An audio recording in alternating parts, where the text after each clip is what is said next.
പിണറായി മന്ത്രിസഭയിൽ സിപിഐഎം സംസ്ഥാന സെക്രട്ടേറിയറ്റ് അംഗം എം മണിയെ ഉൾപ്പെടുത്താൻ സിപിഐഎം സംസ്ഥാന സമിതി തീരുമാനം. ഇതോടെ മന്ത്രിസഭയിൽ അഴിച്ചുപണി നടക്കും. എം മണിക്ക് വൈദ്യുതി വകുപ്പ് ലഭിക്കാനാണ് സാധ്യത. കടകംപള്ളി സുരേന്ദ്രൻ സഹകരണം, ടൂറിസം എന്നീ വകുപ്പുകൾ ലഭിക്കും. AC മൊയ്തീന് വ്യവസായവും കായികവും വകുപ്പുകളാണ് ലഭിക്കുക. വകുപ്പ് മാറ്റം സംബന്ധിച്ച അന്തിമ തീരുമാനമെടുക്കുക മുഖ്യമന്ത്രിയാണ്. പിണറായി മന്ത്രിസഭയിലേക്ക് എം മണിയും EP ജയരാജൻ രാജിവെച്ച ഒഴിവിലേക്കാണ് ഉടുമ്പൻചോല MLA എം മണി എത്തുന്നത്. മന്ത്രിസഭയിൽ കടകംപള്ളി സുരേന്ദ്രൻ കൈകാര്യം ചെയ്തിരുന്ന വൈദ്യുതി വകുപ്പ് എം മണിക്ക് നൽകുമെന്നാണ് സൂചന. CPIM സംസ്ഥാന സമിതിയുടേതാണ് തീരുമാനം. CPIM സംസ്ഥാന സമിതി ഇത് സംബന്ധിച്ച് ശുപാർശ ചെയ്തതായും വകുപ്പുകൾ പുനഃക്രമീകരിക്കാൻ മുഖ്യമന്ത്രിയോട് ആവശ്യപ്പെട്ടതായും സംസ്ഥാന സെക്രട്ടറി കോടിയേരി ബാലകൃഷ്ണൻ പറഞ്ഞു. പിണറായി വിജയൻ മന്ത്രിസഭയിൽ ഒരു മന്ത്രിയുടെ ഒഴിവ് സഖാവ് EP ജയരാജൻ രാജിവെച്ചതിനെ തുടർന്ന് ഇപ്പോൾ ഉണ്ടായിട്ടുണ്ട്. ആ ഒഴിവ് നികത്തണമെന്നാണ് സംസ്ഥാന കമ്മിറ്റി തീരുമാനിച്ചിട്ടുള്ളത്. പാർട്ടി നിശ്ചയിച്ചിരിക്കുന്നത് പാർട്ടി സംസ്ഥാന സെക്രട്ടേറിയറ്റ് മെമ്പർ സഖാവ് M മണിയെ മന്ത്രിസ്ഥാനത്തേക്ക് ശുപാർശ ചെയ്യാൻ സംസ്ഥാന കമ്മിറ്റി തീരുമാനിച്ചിരിക്കുകയാണ്. വകുപ്പുകളിൽ ആവശ്യമായിട്ടുള്ള പുനഃക്രമീകരണം വരുത്താൻ മുഖ്യമന്ത്രിയോട് ആവശ്യപ്പെട്ടിട്ടുണ്ട്. പാർട്ടി തീരുമാനത്തിൽ സന്തോഷമുണ്ടെന്നും സംസ്ഥാന താൽപര്യത്തിനായി വിട്ടുവീഴ്ചയില്ലാതെ പ്രവർത്തിക്കുമെന്നും നിയുക്ത മന്ത്രി M മണി പ്രതികരിച്ചു. എന്നാൽ പറയാനുള്ളത് വെട്ടിത്തുറന്ന് പറയുന്ന തന്റെ തനത് ശൈലി ഇനിയും തുടരുമെന്നും അദ്ദേഹം വ്യക്തമാക്കി. പാർട്ടി സംസ്ഥാന കമ്മിറ്റി, സംസ്ഥാന സെക്രട്ടേറിയറ്റും സംസ്ഥാന കമ്മിറ്റിയും എന്നെ മന്ത്രിസഭയിൽപ്പെടുത്താൻ തീരുമാനിച്ചു, മന്ത്രിയാക്കാൻ തീരുമാനിച്ചു. പാർട്ടിയോട് എനിക്ക് അതിയായ സന്തോഷവും കടപ്പാടും ഉണ്ട്.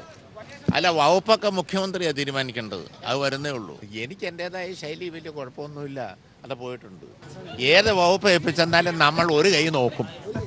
അതേസമയം EP ജയരാജൻ കൈകാര്യം ചെയ്തിരുന്ന വ്യവസായം, കായികം, യുവജനക്ഷേമം വകുപ്പുകൾ മന്ത്രി AC മൊയ്തീന് നൽകുമെന്നാണ് സൂചന. നിലവിലെ വൈദ്യുതി ദേവസ്വം മന്ത്രിയായ കടകംപള്ളി സുരേന്ദ്രനാകും പുതിയ സഹകരണ ടൂറിസം വകുപ്പ് മന്ത്രിയാവുക. ദേവസ്വം വകുപ്പ് കടകംപള്ളി തന്നെ തുടർന്നും കൈകാര്യം ചെയ്യും. വകുപ്പ് പുനഃക്രമീകരണം സംബന്ധിച്ച് ഔദ്യോഗിക പ്രഖ്യാപനം ഇനിയും ഉണ്ടായിട്ടില്ല. ഏതായാലും ബുധനാഴ്ചയ്ക്കുള്ളിൽ തന്നെ പുതിയ മന്ത്രിയായി M മണി സത്യപ്രതിജ്ഞ ചെയ്യുമെന്നാണ് സൂചനകൾ. News bureau, Thiruvananthapuram. തോട്ടം തൊഴിലാളികളുടെയും മലയോര കർഷകന്റെയും സമര നേതാവിന് ഇനി മന്ത്രിപദവിയുടെ തിളക്കം. MLA എന്ന നിലയിലുള്ള ആദ്യ ടൈമിൽ തന്നെ മന്ത്രിപദവിയും തേടിയെത്തിയത് അർഹതയ്ക്ക് ലഭിച്ച അംഗീകാരമായി. CPIM സംസ്ഥാന സെക്രട്ടേറിയറ്റ് അംഗമായ M മണി ഉടുമ്പൻചോല മണ്ഡലത്തെ പ്രതിനിധീകരിച്ചാണ് നിയമസഭയിലെത്തിയത്. മലയോര കർഷകന്റെയും തോട്ടം തൊഴിലാളികളുടെയും എക്കാലത്തെയും സമരനായകനായ M മണിക്ക് മന്ത്രിപദവി പുതുനിയോഗമാണ്. കോട്ടയം ജില്ലയിലെ കിടങ്ങൂരിൽ സാധാരണ കർഷക കുടുംബത്തിൽ ജനിച്ച മണി നന്നേ ചെറുപ്പത്തിലാണ് മാതാപിതാക്കൾക്കൊപ്പം കുടിയേറ്റ നാടായ കുഞ്ചിത്തണ്ണിയിലെത്തിയത്. കുടിയേറ്റം ഒഴിപ്പിക്കലിനെതിരായ സമര പോരാട്ടങ്ങളിൽ ചെറുപ്രായത്തിൽ തന്നെ അണിചേർന്നു. 1966 22-ാം വയസ്സിൽ പാർട്ടി അംഗമായി. തുടർന്ന് ലോക്കൽ സെക്രട്ടറി, താലൂക്ക് സെക്രട്ടറി, ജില്ലാ സെക്രട്ടറി തുടങ്ങിയ സ്ഥാനങ്ങൾ വഹിച്ച് നിലവിൽ പാർട്ടി സംസ്ഥാന സെക്രട്ടേറിയറ്റ് അംഗമാണ്. 2.5 പതിറ്റാണ്ടിലധികം കാലം മലയോര ജില്ലയിൽ CPIMനെ നയിച്ച M മണി കഴിഞ്ഞ സമ്മേളനത്തിലാണ് ജില്ലാ സെക്രട്ടറി സ്ഥാനം ഒഴിഞ്ഞത്. 96-ലും 2016-ലും ഉടുമ്പൻചോലയിൽ നിന്ന് മത്സരിച്ച് മണി ആദ്യമായാണ് ഇക്കുറി നിയമസഭയിലെത്തിയത്. ഒട്ടേറെ പ്രതിബന്ധങ്ങളിലൂടെയും കഠിന യാതനകളിലൂടെയും കടന്നുവന്ന ജീവിതമാണ് M മണിയുടേത്. മലയോര കർഷകന്റെ ജീവിത ദുരിതങ്ങൾ സ്വന്തം ജീവിതത്തിലൂടെ അനുഭവിച്ചറിഞ്ഞ നേതാവ്. അക്കാഡമിക് വിദ്യാഭ്യാസത്തിന്റെ ആടയാഭരണങ്ങളില്ലെങ്കിലും 7 പതിറ്റാണ്ട് നീണ്ട പൊതുജീവിതത്തിലൂടെ ആർജിച്ച അറിവാണ് മണിയാശാൻ എന്ന ജനകീയ നേതാവിന്റെ കരുത്ത്. രാഷ്ട്രീയ എതിരാളികളുടെ പകപോക്കലിനും വിമർശനത്തിനും വിധേയമായപ്പോഴും തന്റെ നിലപാടുകൾ അർത്ഥശങ്കയ്ക്കിടയില്ലാത്തവണ്ണം മലയോര കർഷകന്റെ നാടൻ ശൈലിയിൽ ഒരു മടിയുമില്ലാതെ അദ്ദേഹം വിളിച്ചു പറഞ്ഞു. അങ്ങനെ ഒരു പ്രസംഗത്തിന്റെ പേരിൽ 45 ദിവസം നീണ്ട ജയിൽവാസവും അനുഭവിച്ചു. പ്രസംഗത്തിന്റെ അടിസ്ഥാനത്തിൽ തുടരന്വേഷണം വേണമെന്ന ആവശ്യം ഹൈക്കോടതിയും സുപ്രീം കോടതിയും തള്ളിയത് പിന്നീടുള്ള ചരിത്രം. പാർലമെന്ററി രംഗത്തോട് എക്കാലത്തും അകലം പാലിച്ച M മണി സംഘടനാ രംഗത്തായിരുന്നു ശ്രദ്ധ കേന്ദ്രീകരിച്ചിരുന്നത്. MLA എന്ന നിലയിലുള്ള ആദ്യ ടൈമിൽ തന്നെ മന്ത്രിപദവിയും തേടിയെത്തിയത് അർഹതയ്ക്ക് ലഭിച്ച അംഗീകാരമായി. ലക്ഷ്മിക്കുട്ടിയാണ് ഭാര്യ. 5 പെൺമക്കളുണ്ട്. തോട്ടം തൊഴിലാളികളുടെയും മലയോര കർഷകന്റെയും സമര നേതാവിന് ഇനി മന്ത്രിപദവിയുടെ തിളക്കം. News bureau, Idukki. M മണി മന്ത്രിസഭയിലേക്ക് വരുന്നതിൽ സന്തോഷമുണ്ടെന്ന മന്ത്രി കടകംപള്ളി സുരേന്ദ്രൻ. വകുപ്പുകൾ മുഖ്യമന്ത്രി തീരുമാനിക്കുമെന്നും ഏതു വകുപ്പായാലും നന്നായി പ്രവർത്തിക്കുമെന്നും കടകംപള്ളി തിരുവനന്തപുരത്ത് പറഞ്ഞു. മണിയാശാൻ തികച്ചും അർഹനായിട്ടുള്ള ഒരാളാണ്. സംസ്ഥാന സമിതി ആ തീരുമാനം സ്വീകരിച്ചു കഴിഞ്ഞിട്ടുണ്ട്. വളരെ സന്തോഷമുണ്ട്. അല്ല, മന്ത്രിമാരുടെ വകുപ്പുകൾ നിശ്ചയിക്കുന്നത് മുഖ്യമന്ത്രിയാണല്ലോ. അദ്ദേഹം നിശ്ചയിച്ചതായിട്ട് നമുക്കറിയില്ല. ആർക്ക് ഏത് വകുപ്പ് കൊടുത്താലും ആ വകുപ്പിൽ പ്രവർത്തിക്കുക എന്നുള്ളത് മാത്രമേ ഉള്ളൂ. അതിനെ സംബന്ധിച്ച് വേറെ ഒന്നും അല്ല. ഏത് വകുപ്പാണോ കൊടുക്കുക ആ വകുപ്പിൽ നിന്ന് നന്നായിട്ട് പ്രവർത്തിക്കുക. സഹകരണ മേഖലയെ സംരക്ഷിക്കാൻ യോജിച്ച പ്രക്ഷോഭം നടത്തുമെന്ന് കോടിയേരി ബാലകൃഷ്ണൻ. മറ്റു പാർട്ടികളുമായി സംയുക്ത സമരത്തിന് തയ്യാറാണെന്നും കോടിയേരി പറഞ്ഞു. രാഷ്ട്രീയ പരിഗണനകളില്ലാതെ സഹകാരികളാകെ യോജിച്ചു നിന്നുകൊണ്ട് സഹകരണ പ്രസ്ഥാനത്തിനെതിരായിട്ടുള്ള നീക്കം ചെറുത്തു തോൽപ്പിക്കണം. അതിൽ മറ്റ് രാഷ്ട്രീയ പാർട്ടികളുമായി സഹകരിക്കാൻ CPIM സന്നദ്ധമാണ്. രാഷ്ട്രീയ അഭിപ്രായം പറഞ്ഞുകൊണ്ട് ആരെയും മാറ്റി നിർത്താൻ ഇക്കാര്യത്തിൽ പാർട്ടി ഉദ്ദേശിക്കുന്നില്ല. അങ്ങനെ എല്ലാവരും യോജിച്ച് ഒരു പൊതു പ്രക്ഷോഭണം സംഘടിപ്പിക്കാൻ കഴിയുന്നില്ലെങ്കിൽ LDF പ്രത്യേകമായ പ്രക്ഷോഭ സമര പരിപാടിക്ക് രൂപം കൊടുക്കുന്നതായിരിക്കും. സംസ്ഥാനത്ത് നികുതി അടയ്ക്കാൻ പഴയ നോട്ടുകൾ സ്വീകരിക്കുമെന്ന് ധനമന്ത്രി തോമസ് ഐസക്. നോട്ടിന്റെ ലഭ്യത ഉറപ്പാക്കും വരെ പഴയ നോട്ടുകൾ സ്വീകരിക്കും. ഇത് സംബന്ധിച്ചുള്ള ഉത്തരവ് നാളെ സർക്കാർ പുറത്തിറക്കും. അടുത്ത മാസത്തെ ശമ്പള വിതരണം ചെയ്യാൻ സംസ്ഥാനത്തിന് പ്രശ്നമില്ലെന്നും എന്നാൽ ക്രിസ്മസ് ബോണസ് നൽകാൻ പ്രതിസന്ധി ഉണ്ടെന്നും ധനമന്ത്രി അറിയിച്ചു. സഹകരണ ബാങ്കുകളെ കേന്ദ്ര സർക്കാർ കൈവിട്ടാലും സംസ്ഥാന സർക്കാർ സംരക്ഷിക്കുമെന്നും ഐസക് ദില്ലിയിൽ പറഞ്ഞു. കേന്ദ്ര ധനമന്ത്രി അരുൺ ജെയ്റ്റ്ലിയുമായുള്ള കൂടിക്കാഴ്ചയ്ക്ക് ശേഷമാണ് പഴയ നോട്ടുകൾ സംസ്ഥാനത്തെ നികുതി അടയ്ക്കാൻ സ്വീകരിക്കുമെന്ന് തോമസ് ഐസക് അറിയിച്ചത്. ഇലക്ട്രിസിറ്റി ബിൽ മുതൽ KSRTC സീസൺ ടിക്കറ്റ് എടുക്കുന്നതിനും പഴയ നോട്ടുകൾ ഉപയോഗിക്കാം. പുതിയ നോട്ടുകളുടെ ലഭ്യത ഉറപ്പാക്കും വരെ ഇത് തുടരും. പുതിയ ഉത്തരവ് സർക്കാർ നാളെ പുറത്തിറക്കും. നാളെ അതിൻ്റെ ഉത്തരവ് ഇറക്കാൻ കഴിയുമെന്ന് ഞാൻ കരുതുന്നു. കേരളത്തിലെ നികുതി, എല്ലാത്തരം നികുതികളും പ്രാദേശിക സർക്കാരിൻ്റെ ആയാലും സംസ്ഥാന സർക്കാരിൻ്റെ ആയാലും ഇനി പഴയ നോട്ടിൻ്റെ അടിസ്ഥാനത്തിലും സ്വീകരിക്കുന്നതാണ്. നോട്ട് പിൻവലിക്കൽ തീരുമാനത്തോടെ സംസ്ഥാന വരുമാനം കുത്തനെ കുറഞ്ഞെന്നും തോമസ് ഐസക് അറിയിച്ചു. എന്നാൽ അടുത്ത മാസത്തെ ശമ്പളം കൊടുക്കാൻ പ്രശ്നമില്ല. അതേസമയം ക്രിസ്മസ് ബോണസ് നൽകുന്നതിന് പ്രതിസന്ധിയുണ്ടെന്നും ധനമന്ത്രി വ്യക്തമാക്കി. കേരളത്തിലെ സഹകരണ ബാങ്കുകളോടല്ല മറ്റു ചില സംസ്ഥാനങ്ങളിലെ സഹകരണ ബാങ്കുകളോടാണ് കേന്ദ്ര സർക്കാരിന് ആശങ്കയെന്നും ധനമന്ത്രി അറിയിച്ചു. സഹകരണ ബാങ്കുകളിലെ നിക്ഷേപം സുരക്ഷിതമായിരിക്കുമെന്നും തോമസ് ഐസക് ഉറപ്പ് നൽകി. കേന്ദ്രവും RBIയും കൈവിട്ടാലും സഹകരണ ബാങ്കുകളെ സംസ്ഥാന സർക്കാർ സംരക്ഷിക്കുമെന്നും തോമസ് ഐസക് വ്യക്തമാക്കി. News bureau, Delhi. സഹകരണ മേഖലയെ രക്ഷിക്കാൻ യോജിച്ച പ്രക്ഷോഭമാണ് ആവശ്യമെന്ന് മന്ത്രി AC മൊയ്തീൻ. ഇക്കാര്യത്തിൽ സുധീറിനുമായി സംസാരിക്കാൻ തയ്യാറാണ്. മുഹമ്മദ് സലീമിന്റെ പരാതി CPIMനെ പ്രതിരോധത്തിൽ ആക്കിയിട്ടില്ല. ഇത് തെറ്റായി വ്യാഖ്യാനിക്കുകയാണ് ഉണ്ടായതെന്നും AC മൊയ്തീൻ പാലക്കാട്ട് പറഞ്ഞു. യോജിച്ച പ്രക്ഷോഭങ്ങൾ നടക്കുന്നുണ്ടല്ലോ, ജീവനക്കാരുടെ യോജിച്ച പ്രക്ഷോഭങ്ങൾ നടക്കുകയാണ്, തടസ്സമില്ല. KPCCയുടെ പ്രസിഡന്റ് ഒരു അഭിപ്രായം പറഞ്ഞിട്ടുണ്ട്. അത് UDF ചർച്ച ചെയ്യട്ടെ, അതിന് പരിഹാരം ഉണ്ടാകും എന്നാണ് ഞാൻ കരുതുന്നത്. ഇതൊരു ചെറിയ രാഷ്ട്രീയ പ്രശ്നമായി കാണാതെ നമ്മുടെ നാട്ടിലെ ബഹുഭൂരിപക്ഷം ജനങ്ങളെയും ബാധിക്കുന്ന ഒന്നാണ് കേരളത്തിലെ സഹകരണ മേഖലയ്ക്ക് ഉണ്ടാകുന്ന പ്രയാസമെന്ന് മനസ്സിലാക്കി എല്ലാ വിഭാഗത്തിലും പെട്ട ആളുകൾ സഹകരിക്കണം എന്നാണ് ഗവൺമെൻറ് നിലപാട്. അതിന് അദ്ദേഹവുമായി സംസാരിക്കേണ്ടതുണ്ടെങ്കിൽ അതുൾപ്പെടെ സംസാരിക്കാൻ ഗവൺമെൻറ് തയ്യാറാവും. പ്രധാനമന്ത്രി നരേന്ദ്രമോദിയുടെ പരിഷ്കാരം രാജ്യത്തെ സാമ്പത്തിക തകർച്ചയിലേക്കാണ് നയിക്കുന്നതെന്ന് പ്രതിപക്ഷ നേതാവ് രമേശ് ചെന്നിത്തല. പാർലമെന്റിൽ മറുപടി പറയാതെ മോദി ഒളിച്ചോടുകയാണെന്നും സഹകരണ മേഖലയെ തകർക്കാനുള്ള കേന്ദ്ര സർക്കാർ ശ്രമങ്ങളെ ചെറുക്കുമെന്നും അദ്ദേഹം കൊച്ചിയിൽ പറഞ്ഞു.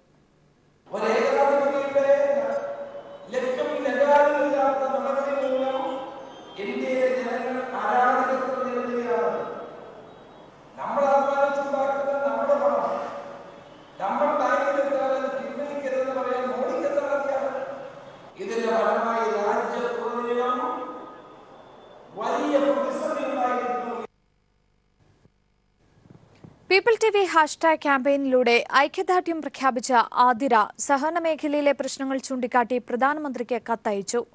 CPIMും DYFIയും ആതിരയുടെ വിവാഹത്തിന് സഹായം പ്രഖ്യാപിച്ചു. അതേസമയം പീപ്പിളിന്റെ ഇടപെടലിനെ അഭിനന്ദിക്കുകയാണ് അച്ചൻകോവിൽ നിവാസികൾ.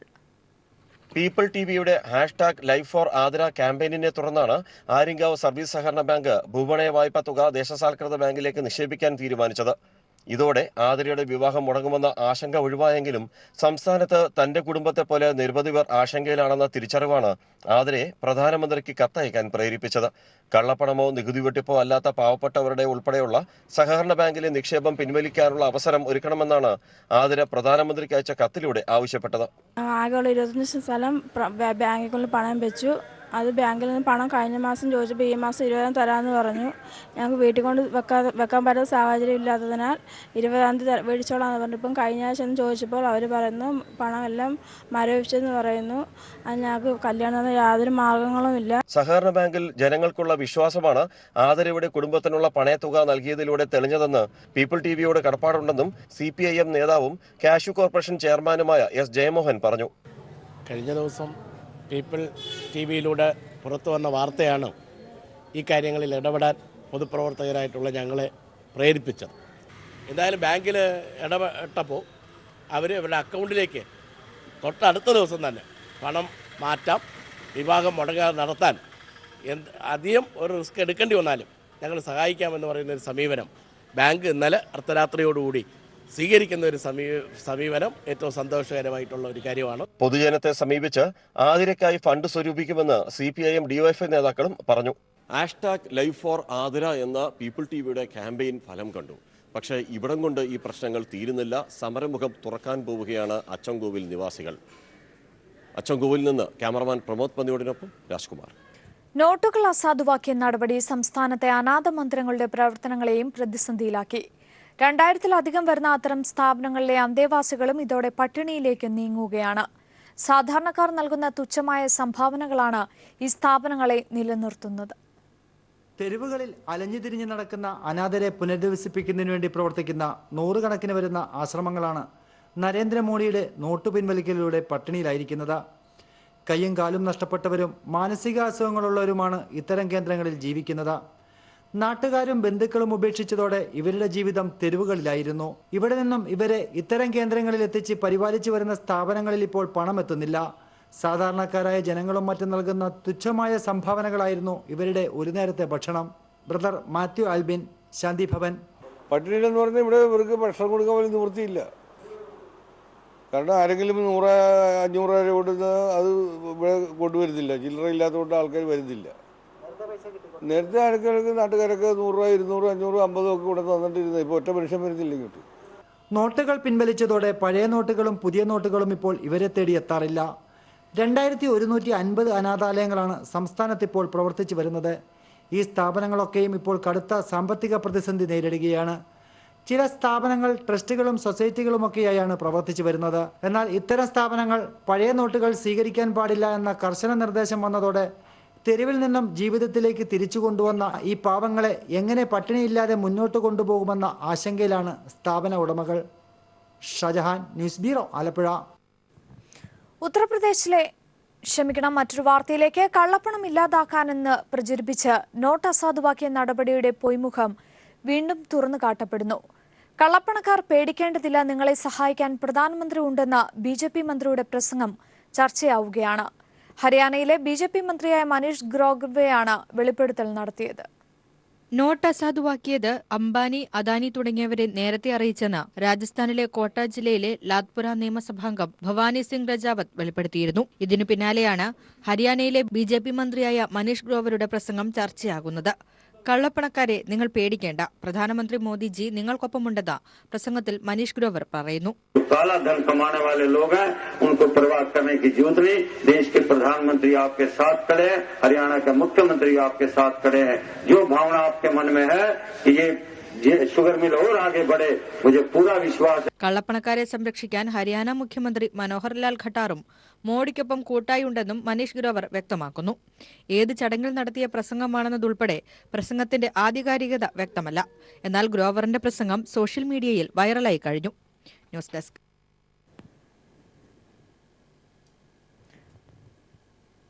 ഉത്തർപ്രദേശിലെ കാൺപൂരിൽ ട്രെയിൻ പാളം തെറ്റിയുണ്ടായ അപകടത്തിൽ മരിച്ചവരുടെ എണ്ണം 107ആയി.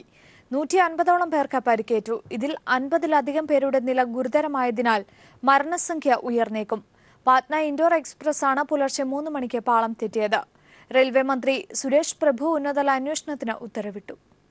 ഉത്തർപ്രദേശിലെ കാൺപൂരിൽ നിന്നും 64 കിലോമീറ്റർ മാറി പുക്കറിയാനിലാണ് നാടിനെ നടുക്കിയ അപകടമുണ്ടായത്. പട്ന ഇൻഡോർ എക്സ്പ്രസിന്റെ 4 AC കോച്ചുകൾ ഉൾപ്പെടെ 14 ബോഗികൾ അപകടത്തിൽപ്പെട്ടു. യാത്രക്കാർ കൂടുതലും ഉറക്കത്തിലായതിനാലാണ് അപകടത്തിൽ ആളപായം വർദ്ധിച്ചത്. ഉത്തർപ്രദേശ്, ബീഹാർ, മധ്യപ്രദേശ് സംസ്ഥാനങ്ങളിൽ നിന്നുള്ളവരാണ് മരിച്ചവരിൽ ഏറെയും. ഗുരുതരമായി പരിക്കേറ്റവരെ കാൺപൂരിലെ വിവിധ ആശുപത്രികളിൽ പ്രവേശിപ്പിച്ചു. ആർമി ഡോക്ടർമാർ ഉൾപ്പെടെ വിദഗ്ധ ഡോക്ടർമാരുടെ സേവനവും ലഭ്യമാക്കിയിട്ടുണ്ട്. ദേശീയ ദുരന്ത നിവാരണ സേനയും UP സംസ്ഥാന പോലീസും റെയിൽവേ സുരക്ഷാ വിഭാഗവും ചേർന്ന് രക്ഷാപ്രവർത്തനങ്ങൾക്ക് നേതൃത്വം നൽകി. ഈ പാതയിലോടുന്ന 13 ട്രെയിനുകൾ വഴിതിരിച്ചു വിടുകയും 6 ട്രെയിനുകൾ റദ്ദാക്കുകയും ചെയ്തു. അപകടത്തിൽപ്പെട്ട ട്രെയിനിൽ ഉണ്ടായിരുന്ന യാത്രക്കാരുടെ വിവരങ്ങൾ ലഭ്യമാക്കാൻ പട്ന റെയിൽവേ സ്റ്റേഷനിൽ സഹായ കേന്ദ്രം തുറന്നു. അപകടത്തിൽ മരിച്ചവരുടെ കുടുംബാംഗങ്ങൾക്ക് റെയിൽവേ 3.5 ലക്ഷം രൂപയും ഉത്തർപ്രദേശ് സർക്കാർ 5 ലക്ഷം രൂപയും മധ്യപ്രദേശ് സർക്കാർ 2 ലക്ഷവും നഷ്ടപരിഹാരം പ്രഖ്യാപിച്ചു. പ്രധാനമന്ത്രി നരേന്ദ്രമോദി അനുശോചനം രേഖപ്പെടുത്തി. സമഗ്ര അന്വേഷണം വേണമെന്ന് കോൺഗ്രസ് അധ്യക്ഷ സോണിയാഗാന്ധി ആവശ്യപ്പെട്ടു. News bureau, Delhi. ഡിസൈനർ വസ്ത്രങ്ങളുടെയും ആഭരണങ്ങളുടെയും കലവറയായ ജോൻ ഡിസൈൻസിന്റെ ഷോറൂം കൊച്ചിയിൽ പ്രവർത്തനം ആരംഭിച്ചു. പാടിവട്ടത്ത് Padmashri Bharat Mammootty Jon designs showroom ഉദ്ഘാടനം ചെയ്തു. എറണാകുളം നഗരത്തിൽ പോയി ഷോപ്പിംഗ് നടത്താൻ ബുദ്ധിമുട്ടുള്ളവർക്ക് ജോൻ ഡിസൈൻസ് മുതൽക്കൂട്ടാകുമെന്ന് മമ്മൂട്ടി പറഞ്ഞു. ചലച്ചിത്ര താരം അമല പോൾ ആദ്യ വിൽപ്പന നിർവഹിച്ചു. തടത്തിൽ ഗ്രൂപ്പാണ് ജോൻ ഡിസൈൻസിന്റെ മുഖ്യ പ്രൊമോട്ടർ. മമ്മൂട്ടിക്കും അമല പോളിനുമൊപ്പം ജോബി ജോർജ് തടത്തിലും മക്കളും ഭദ്രദീപം കൊളുത്തി. ചീഫ് ഡിസൈനറും മാനേജിംഗ് പാർട്ണറുമായ Annmary Cherian, Hibi Eden MLA, BJP നേതാവ് AN രാധാകൃഷ്ണൻ തുടങ്ങിയവർ ചടങ്ങിൽ പങ്കെടുത്തു.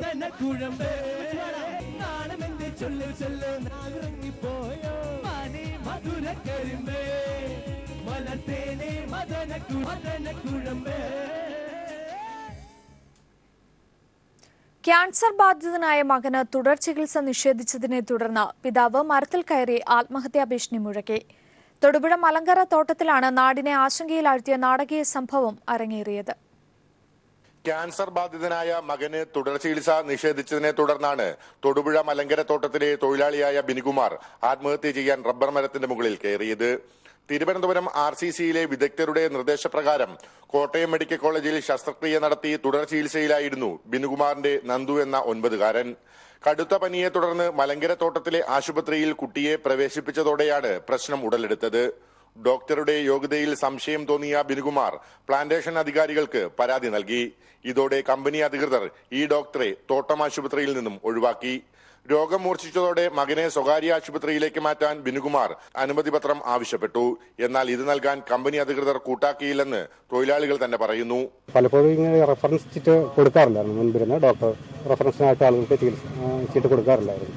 മകന്റെ തുടർ ചികിത്സ നിഷേധിച്ച കമ്പനി ബിനുകുമാറിനെതിരെ പോലീസിൽ പരാതിയും നൽകി. ഇതോടെയാണ് ബിനുകുമാർ മണ്ണെണ്ണയും കയറുമായി റബ്ബർ മരത്തിന് മുകളിൽ കയറി ആത്മഹത്യ ഭീഷണി മുഴക്കിയത്.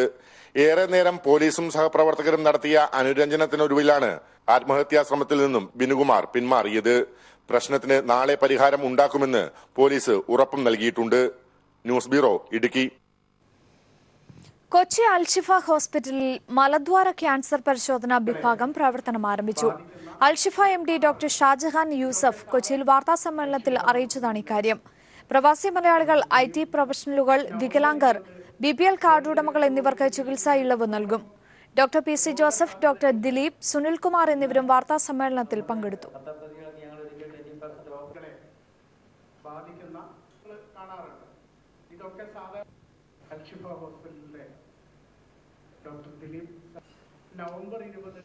ശബരിമലയിലടക്കം തിരുവിതാംകൂർ ദേവസ്വം ബോർഡിന്റെ എല്ലാ അക്കൗണ്ടുകളും ധനലക്ഷ്മി ബാങ്കിൽ നിന്നും മറ്റൊരു ബാങ്കിലേക്ക് മാറ്റുന്നു. വിജിലൻസിന്റെ തൊഴിലന്വേഷണം നേരിടുന്ന ദേവസ്വം ബോർഡിലെ ഒരു ഉന്നത ഉദ്യോഗസ്ഥന്റെ ഇടപെടലിനെ തുടർന്നാണിത്. ഈ ഉദ്യോഗസ്ഥന്റെ സഹോദരന് വേണ്ടിയാണ് അക്കൗണ്ടുകളും സ്ഥിര നിക്ഷേപങ്ങളും മറ്റൊരു ബാങ്കിലേക്ക് മാറ്റുന്നത്. ശബരിമലയിലേതടക്കം തിരുവിതാംകൂർ ദേവസ്വം ബോർഡിന്റെ എല്ലാ അക്കൗണ്ടുകളും ധനലക്ഷ്മി ബാങ്കിൽ നിന്നും മറ്റൊരു ബാങ്കിലേക്ക് മാറ്റാനാണ് തീരുമാനിച്ചിരിക്കുന്നത്. ഇതിനകം 1 കോടിയോളം രൂപ വരുന്ന 3 നിക്ഷേപം മാറ്റിയെന്നാണ് സൂചന. കാലാവധി തീരുന്ന മുറയ്ക്ക് മറ്റ് സ്ഥിര നിക്ഷേപങ്ങളും മാറ്റാനാണ് നീക്കം. ഉന്നത ഉദ്യോഗസ്ഥന്റെ പ്രത്യേക താൽപര്യപ്രകാരമാണ് ഇപ്പോഴത്തെ ഈ നടപടി. മുൻ UDF സർക്കാരിന്റെ കാലത്ത് അക്കൗണ്ടും മറ്റ് നിക്ഷേപങ്ങളും മാറ്റാൻ പലതവണ ശ്രമം നടത്തിയിരുന്നു. കോൺഗ്രസ് നേതാവായ മുൻ മന്ത്രിയുടെ മൗനാനുവാദത്തോടെയായിരുന്നു നടപടിയും. എന്നാൽ ജീവനക്കാരുടെയും മറ്റും പ്രതിഷേധമുയർന്നതോടെ നീക്കം ഉപേക്ഷിക്കുകയായിരുന്നു. ഇതിനു പിന്നാലെയാണ് കോൺഗ്രസ് അനുഭാവിയായ ഉന്നത ഉദ്യോഗസ്ഥൻ നേരിട്ടിടപെട്ട സമ്മർദ്ദം ചെലുത്തി വീണ്ടും അക്കൗണ്ട് മാറ്റുന്നത്. നിലവിൽ ധനലക്ഷ്മി ബാങ്കിന്റെ നന്ദൻകോട് ശാഖയിലാണ് തിരുവിതാംകൂർ ദേവസ്വം ബോർഡിന്റെ അക്കൗണ്ടുകളുള്ളത്. ശബരിമലയിലും കഴിഞ്ഞ 3.5 പതിറ്റാണ്ടിലേറെയായി ധനലക്ഷ്മി ബാങ്കിലാണ് ഇടപാടുകളും. ഇത് മറ്റൊരു ദേശസാൽകൃത ബാങ്കിലേക്കാണ് മാറ്റാൻ തീരുമാനം. നന്ദൻകോട് നിന്നും ഏറെ അകലെ പൂജപ്പുരയിലെ ശാഖയിലേക്കാണ് അക്കൗണ്ടുകളും സ്ഥിര നിക്ഷേപങ്ങളും മാറ്റുന്നതും. 7.5% പലിശ നൽകുമെന്ന ഉറപ്പിന്മേലാണ് ഇത്തരത്തിൽ അക്കൗണ്ടുകൾ മാറ്റുന്നത്. എന്നാൽ അടുത്തിടെ മാറ്റിയ 1 കോടി രൂപയ്ക്ക് 7.4% പലിശ നൽകിയിരുന്നുള്ളൂ. ഇതോടെയാണ് സംഭവം വിവാദമായതും. അക്കൗണ്ടുകൾ മാറ്റുന്നതടക്കം പല സുപ്രധാന തീരുമാനങ്ങളും ബോർഡ് അധികൃതർ ഏകപക്ഷീയമായി കൈക്കൊള്ളുന്നുവെന്ന ആക്ഷേപവും ശക്തമാണ്. News bureau, Sannidhanam.